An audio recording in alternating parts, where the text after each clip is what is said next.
ఇప్పుడే జీ5 app download చేయండి. చూడండి మీ ఫేవరెట్ టీవీ షోస్ ఎప్పుడైనా ఎక్కడైనా. మా అమ్మ గుర్తొచ్చిందా మమ్మీ నీకు? అవును దీపు, మీ అమ్మతో పాటు మా అమ్మ కూడా గుర్తొచ్చింది. మమ్మీ ఇండియా వచ్చినప్పుడు నాకు రాజు కథ చెప్పావు కదా, అలాంటి కథ మళ్ళీ చెప్పవా మమ్మీ? చెప్తాను. ఒక రాజ్యానికి రాజవ్వాలంటే యుద్ధం చేయగల వీరత్వం, శత్రువుల్ని ఓడించగలిగే తెలివితేటలుంటే సరిపోతుంది.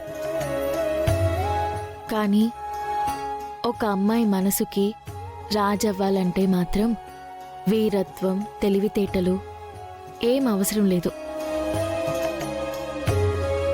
ఆ అమ్మాయికి ప్రేమ అవసరమైనప్పుడు ప్రేమికుడిగా, సేవ చేయాల్సినప్పుడు సేవకుడిగా, ప్రమాదం వచ్చినప్పుడు రక్షకుడిలాగా ఉండాలి.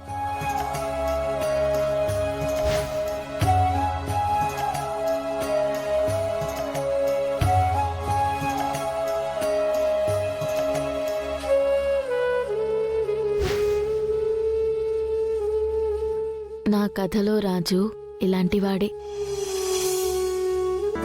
బంటి, ఈ లోకంలో ప్రతి ఒక్కరూ ఎప్పుడో ఒకప్పుడు ఎక్కడో ఒక చోట ఎవరికో ఒకరికి చెడుగా అనిపిస్తారు. కానీ ఎప్పటికీ చెడుగా అనిపించింది ఎవరైనా ఉన్నారు అంటే అది అమ్మ మాత్రమే. అలాంటి మంచి అమ్మ నీకు కూడా ఉంటుంది అనుకున్నాను. కానీ ఆ భగవంతుడు ఏ అమ్మకి కలగని ఆలోచన మీ అమ్మకి కలిగించాడు.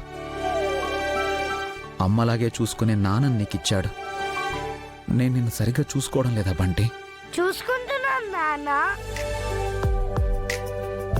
నీకు మీ అమ్మ గుర్తొచ్చిందంటే నాన్నగా నేను సరిగ్గా చూసుకోవడం లేదని అర్థం.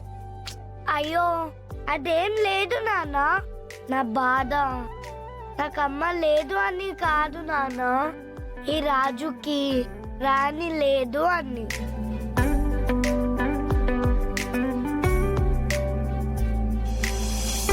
మా స్కూలు కథలో కూడా రాజుకి రాణి ఉంటుంది. రాణిలు కథలోనే ఉంటారా? రియల్ లైఫ్ లో ఉంటారా నాన్న?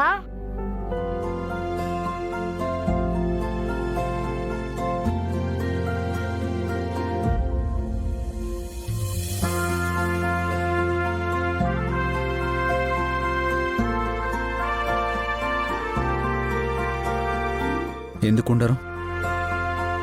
ఉంటారు బంటి. రాజులందరూ కూడా ఒకప్పుడు మామూలు మనుషులే బంటి. వాళ్ళు రాజులయ్యేది రాణుల వల్లనే.